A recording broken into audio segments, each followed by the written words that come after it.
미국 캘리포니아주 산타클라라. 미국 캘리포니아주 샌프란시스코 남동쪽에서 72km 정도 떨어진 곳에 있는 산타클라라는 인텔, AMD, 엔비디아 등 여러 하이테크 기업들의 본사가 있는 실리콘밸리 중심에 있습니다. 기회의 땅으로 불리는 이곳에 한 중국인 부부가 살고 있는데요. 중국 칭화대를 나와 구글에서 일하는 이들 부부는 엘리트 코스를 밟으며 남들이 부러워하는 삶을 살고 있는 자들이었죠.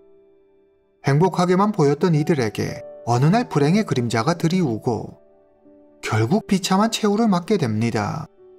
대체 이 부부에게 무슨 일이 있었는지 오늘 이야기 시작합니다. 2024년 1월 16일 화요일 오전 10시 무렵 산타클라라 경찰서에 전화벨이 울립니다. 저기 제 친구가 연락이 안 돼서 그러는데요. 괜찮은지 가서 확인 좀 해주실 수 있나요? 신고자는 전날 저녁 친구의 모습이 영 마음에 걸린다는 말도 덧붙이죠. 경찰은 친구에게 별일이 없는지 확인해 달라는 신고자의 요청에 그녀의 친구 집으로 출동합니다. 약 1시간 후 오전 11시경 경찰은 신고자가 말한 친구의 집에 도착합니다. 차고가 있는 2층 단독주택으로 앞마당 잔디가 잘 관리되어 있었죠. 집 밖에는 변기가 2개 놓여 있었는데 아마도 화장실을 수리하는 중인 듯 했습니다. 경찰이 현관문 초인종을 누릅니다. 그런데 한참이 지나도 안에서는 아무런 기척이 없습니다. 커튼이 쳐져 있어 집안을 확인해 볼 수 없었던 경찰은 안을 볼 수 있는 곳이 없나 집 주변을 천천히 둘러봅니다.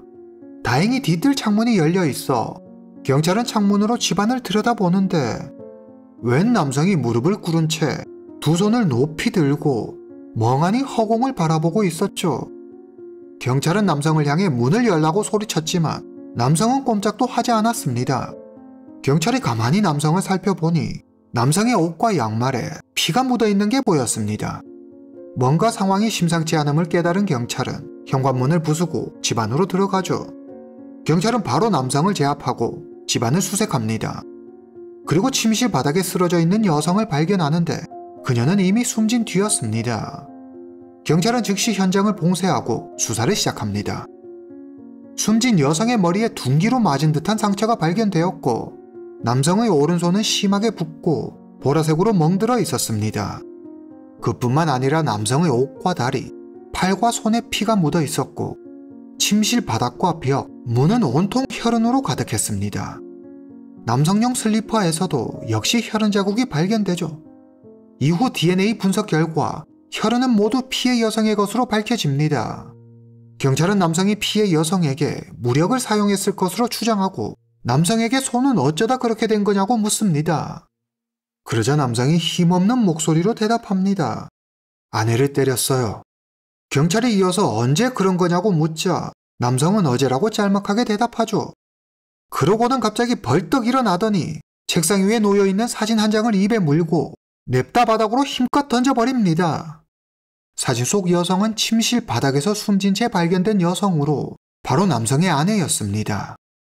남성과 피해 여성은 부부로 남성은 신고자의 친구였습니다.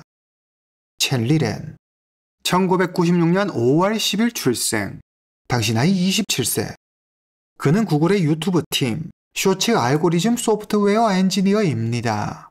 아내 위셴이, 당시 나이 27세. 남편과 동갑 내기로 그녀 역시 구글에서 소프트웨어 엔지니어로 일하고 있죠. 경찰은 상황을 파악하기 위해 먼저 신고자의 집으로 갑니다. 저희는 첸 부부와 오랜 친구 사이예요. 어제 저녁에도 저희 부부와 첸 부부 이렇게 넷이 함께 식사했어요. 그런데 첸이 평소와 달리 말도 없고 내내 멍하니 있더라고요. 너무 이상했죠. 내내 마음에 걸려 아침에 연락해봤는데 두 사람 다 연락이 안 되더라고요. 그래서 911에 전화한 거예요. 첸 부부의 이웃들은 경찰 조사에서 전날 밤 큰 소리를 듣지 못했고 수상한 사람 또한 보지 못했다고 말했습니다. 2023년 4월 첸 부부가 산타클라라 남서부 지역의 한 동네로 이사 옵니다. 주로 은퇴한 노년층이 많이 살고 있는 동네에 젊은 부부가 이사 온 거죠. 이들은 이사 기념 쿠키를 돌리며 이웃들과 인사를 나눴다고 합니다. 평소 부부 사이에 소란이나 특별한 분쟁은 없었다고 하죠. 친절했지만 그렇다고 이웃들과 교류가 많은 편은 아니었습니다. 경찰 조사에서 첸은 아무 말도 하지 않습니다. 부부 사이에 일어난 일인데다 사건이 일어난 곳이 집이다 보니 남편의 진술이 절대적인데 유력 용의자인 남편까지 입을 다물어 버리니 경찰로서는 미치고 환장할 노릇이었습니다. 경찰은 우선 이들 부부에 대해 조사합니다. 용의자 첼리렌. 중국 스촨성 청두 출신으로 부유한 공무원 가정에서 태어났습니다. 키가 190cm로 큰 편이며 고등학교 친구들의 말에 따르면 예의 바르고 겸손하면서 늘 자신감 넘치는 학생이었다고 합니다. 위셴이 중국 지린성 출신으로 168cm의 키에 차분하고 지적인 분위기의 소유자인 위셴이는 조용하고 내성적인 성격을 가지고 있습니다. 첸과 위셴이는 중국 대학 수학 능력 시험에서 높은 점수를 받아 각 지역 1등을 해 언론에 실리기도 했죠. 2018년 두 사람은 칭화대 전자정보공학과를 졸업한 후 캘리포니아 대학교 샌디에이고 컴퓨터과학 석사과정에 입학합니다. 칭화대에서는 서로 얼굴만 아는 사이였지만 미국에 온 뒤로 두 사람은 연인이 되죠. 2020년 3월 석사 학위를 받고 첸이 먼저 소프트웨어 엔지니어로 구글에 입사합니다. 위셴이는 아마존에서 인턴으로 일한 뒤 2021년 6월 첸보다 조금 늦게 소프트웨어 엔지니어로 구글에 들어갑니다. 2022년 두 사람은 결혼에 꼴이 나죠. 2023년 4월 첸 부부는 아내 위셴이 이름으로 회사에서 차로 약 20분 거리에 있는 산타클라라에 204만 9천 달러를 주고 지금 집을 구입합니다. 첸 부부는 주말 등 쉬는 날에는 친구들과 자주 모임을 가졌고 여행을 다니거나 여가를 즐기는 모습을 종종 SNS에 올렸습니다. 그들은 고양이를 한 마리 키우고 있었는데 사건이 일어나기 2주 전에도 고양이와 찍은 사진을 업로드했죠. 첸과 위셴이는 누구보다 여유롭고 행복한 삶을 살고 있는 듯 보였습니다. 구글에 다니는 중국인 엘리트 부부에 관한 소식은 빠르게 퍼져나갔습니다. 많은 이들이 왜 이런 비극적인 사건이 일어났는지 그 원인에 대해 무척 궁금해했는데요. 당시 구글은 대규모 인원 감축을 발표했습니다. 미국 언론은 당시 분위기를 감안해 첸 부부가 정리해고를 당하고 금전적인 어려움을 겪으면서 더 이상 주택담보대출을 감당하지 못해 갈등이 생겼고 그로 인해 이 같은 비극이 일어났을 거라는 추측이 줄을 이뤘죠. 그러나 첸 부부가 사건 당시에도 여전히 구글에 재직 중이었던 사실이 밝혀지면서 이는 사실이 아닌 것으로 알려졌습니다. 사건 발생 이틀 후 1월 18일 경찰은 아내를 살해한 혐의로 첸을 기소합니다. 캘리포니아주에서는 용의자가 체포된 후 48시간 이내에 법원에 출석해 예비 심리를 받아야 하죠. 그러나 첸이 건강상의 이유로 법정에 출석하지 않으면서 4번이나 심리가 연기됩니다. 사건이 일어나고 첸의 아버지는 곧장 미국으로 날아와 거액을 들여 현지에서 가장 유능한 변호사를 선임하죠. 40년 동안 수많은 형사사건을 해결한 베테랑 변호사였습니다. 사건 발생 약 3주 후 2024년 2월 첼리렌이 법정의 모습을 드러냅니다. 경찰에 체포된 이후 처음으로 사람들 앞에 모습을 드러내는 거였죠. 첸은 노란색 옷을 입고 흰색 헬멧을 쓰고 나타났습니다. 보통 노란색 제수복을 입고 헬멧을 착용하는 경우는 교정당국이 피의자가 다른 이들에게 공격받을 위험이 있거나 피의자 스스로 자해 위험이 높다고 판단했을 때 허용하는데요. 첸의 옷차림을 보고 전문가들은 첸의 정신상태가 불안정해 보이며 교정당국이 첸의 정신감정을 의뢰했을 확률이 높아 보인다고 했죠. 2024년 6월경 산타클라라 법원에서 두 번째 심리가 진행됩니다. 이날 첸은 빨간색 수의를 입고 있었는데요. 빨간색 수의는 폭력성이 높거나 고위험군 수감자를 나타냅니다. 이는 첸이 고위험군 수감자로 분류되었음을 의미하죠. 첸의 변호인은 위셴이의 부검 결과를 보지 못했다는 이유로 심리 연기를 요청합니다. 4개월 후 첸은 건강상의 이유를 들어 다시 또 심리를 연기합니다. 검찰은 계속되는 연기 신청에 이의를 제기하지만 재판부는 첸의 연기 신청을 받아들이죠. 2025년 6월 23일 해당 사건에 대한 예비 심리가 산타클라라 법원에서 3일 동안 진행됩니다. 그동안의 경찰 수사 내용과 집 CCTV, 첸의 친구 왕 쯔셴의 진술로 사건의 많은 부분이 드러나는데요. 여기서 사건의 또 다른 중요 인물, 왕쯔셴에 대해 알아보겠습니다. 왕쯔셴은 최초 신고자이자 첸 부부의 친구입니다. 그녀 역시 칭화대를 나왔죠. 2018년 왕쯔셴은 칭화대에서 첸을 처음 만나 친구가 됩니다. 대학을 졸업한 왕쯔셴은 샌프란시스코 베이 에어리어로 옵니다. 이곳에서 결혼도 하고 취업도 하죠. 2019년 왕쯔셴 부부와 첸 부부가 만납니다. 이때 서로를 처음으로 알게 되죠. 네 사람은 비슷한 점이 많아 대화가 잘 통했습니다. 두 부부는 자주 만남을 가지며 급격히 가까워졌고 함께 여행을 가기도 했습니다. 두 부부의 부모님 역시 서로 알고 지낼 정도로 집안끼리도 친해지죠. 그러면 이제부터 왕쯔셴의 진술에 따라 사건 전날 밤을 재구성해 보겠습니다. 2024년 1월 15일 왕쯔셴 부부가 같이 점심을 먹자며 첸 부부와 지인 몇 명을 점심 식사에 초대합니다. 그러나 첸 부부가 오지 않죠. 위셴이는 남편 첸이 급하게 해야 할 일이 있어 못 갈 것 같다고 이야기합니다. 왕쯔셴은 별일 아닐 거로 생각해 크게 개의치 않습니다. 식사가 끝나고 왕쯔셴은 첸의 어머니가 보낸 메시지를 받습니다. 첸이 연락이 너무 안 돼서 그러는데 혹시 무슨 일이 있는지 아니? 저녁 6시 30분 첸 어머니의 연락을 받고 왕쯔셴 부부가 첸의 집으로 갑니다. 오늘따라 집안 분위기가 무겁게 느껴졌습니다. 왕쯔셴은 농담을 건네며 분위기를 풀어보려 하지만 첸은 가끔 한두 마디 거들 뿐 멍하니 허공만 응시하고 있었습니다. 첸은 회사 일 때문에 엄청나게 스트레스를 받고 있다며 그 때문에 환청까지 들린다고 이야기하죠. 왕쯔셴 부부는 이럴 때일수록 잘 먹어야 한다며 배달 음식을 주문합니다. 얼마 후 첸과 왕쯔셴의 남편이 배달 음식을 가지러 밖으로 나가고 집에는 위셴이와 왕쯔셴만 남았습니다. 갑자기 위셴이가 묻습니다. 회사에 문제가 있는 사람을 신고하면 어떻게 되지? 왕쯔셴은 위셴이가 갑자기 이런 걸 왜 묻는지 그 의도를 알 수 없어 머뭇거립니다. 위셴이가 이어 말합니다. 첸의 전 여자친구가 샌프란시스코에 왔었나봐. 그 여자가 첸한테 자기 가는 거 배웅해 달라고 공항까지 오라고 하더라? 그런데 더 웃긴 건 첸이 그 여자 만나러 공항까지 갔더라고. 그리고 그 여자 뺨에 키스도 했어. 첸의 전 여자친구는 장씨로 현재 구글과 협력 관계에 있는 시애틀의 한 인터넷 회사에서 일하고 있습니다.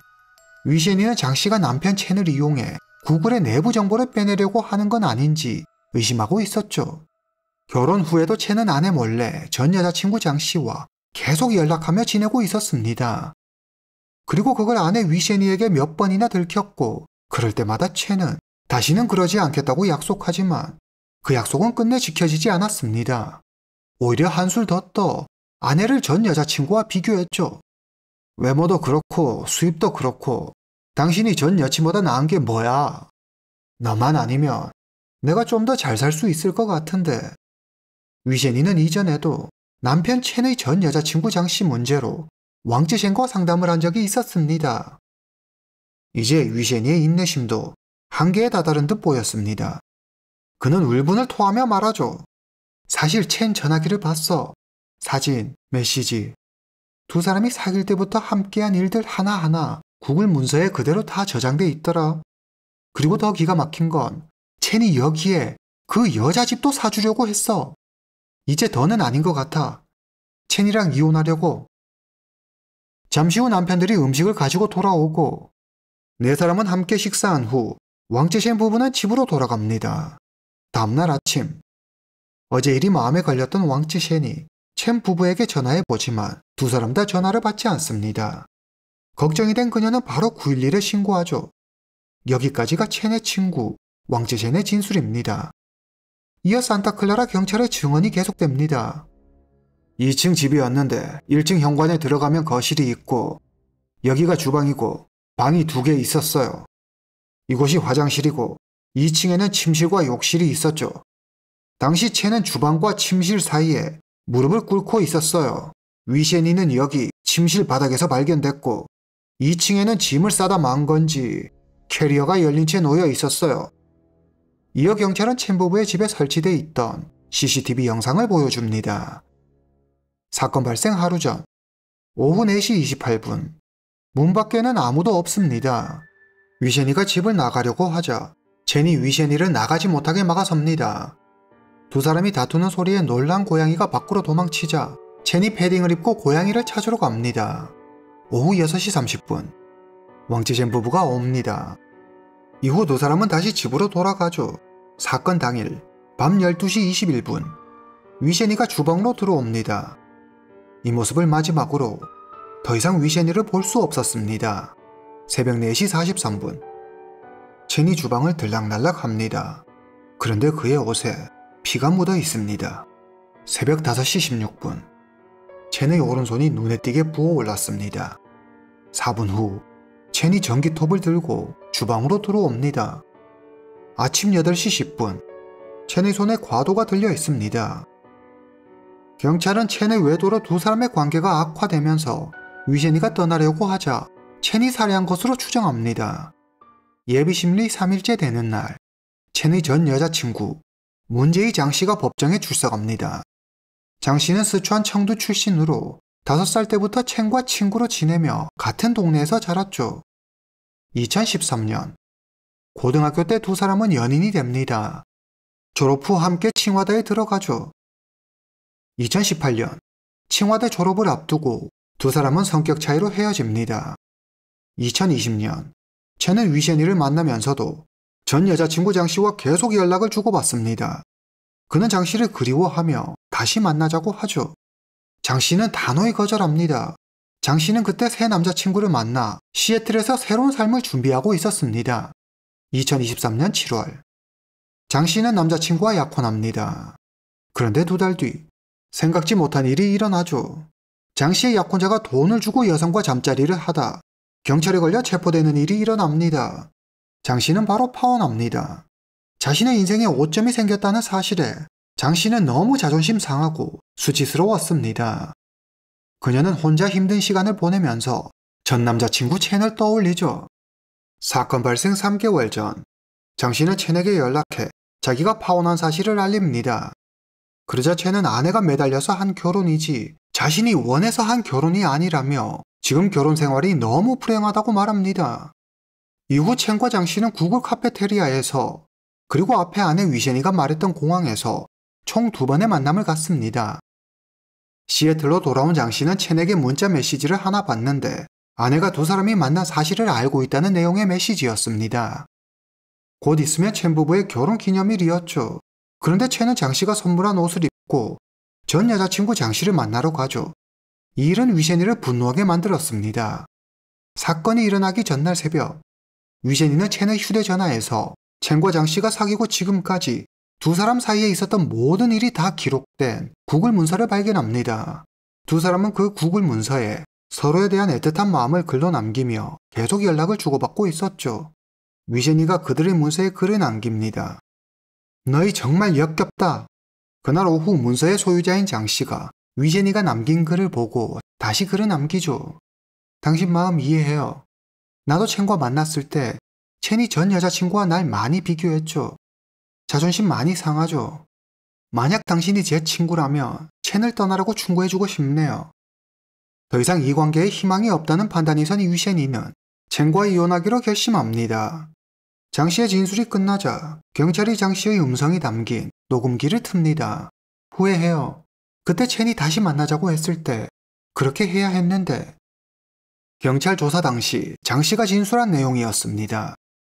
경찰이 첸과 재결합하고 싶은 마음에 범행에 관여한 거 아니냐고 추궁하자 장씨는 극구 부인하죠. 여자를 사서 하룻밤을 보내는 약혼자보다 첸이 더 낫다는 뜻으로 한 말이지 첸하고 만날 마음은 추호도 없어요. 이렇게 3일간의 예비 심리가 끝이 납니다. 첸의 지인들은 첸이 이혼할 경우 금전적인 손실을 보게 될 게 뻔한데 계산적인 첸의 성격상 위셰니에게 먼저 이혼하자고 할 일은 절대 없었을 거라고 입을 모아 말하죠. 그런데 위셰니가 먼저 이혼 얘기를 꺼내자 화가 나 범행을 저질렀을 거라고 추측합니다. 이 사건이 언론을 통해 알려지자 많은 중국 네티즌들이 장씨의 SNS를 찾아가 비난을 퍼부었습니다. 장씨는 악성 댓글이 폭주하자 개인 SNS 계정을 폐쇄해버리죠. 2025년 10월 8일에 정식 재판이 열릴 예정입니다. 많은 전문가들은 첸의 유죄가 인정되면 가석방 없는 종신형에 처해질 가능성이 매우 높다고 예상했습니다. 이후 사건 현장이자 첸 부부의 집은 약 210만 달러에 팔립니다. 첸은 대체 왜 아내 위셰니를 끔찍하게 살해한 것일까요? 추후 재판 결과가 나오는 대로 영상으로 알려드릴 수 있도록 하겠습니다. 오늘 이야기는 여기까지입니다. 다음 시간에 뵙겠습니다.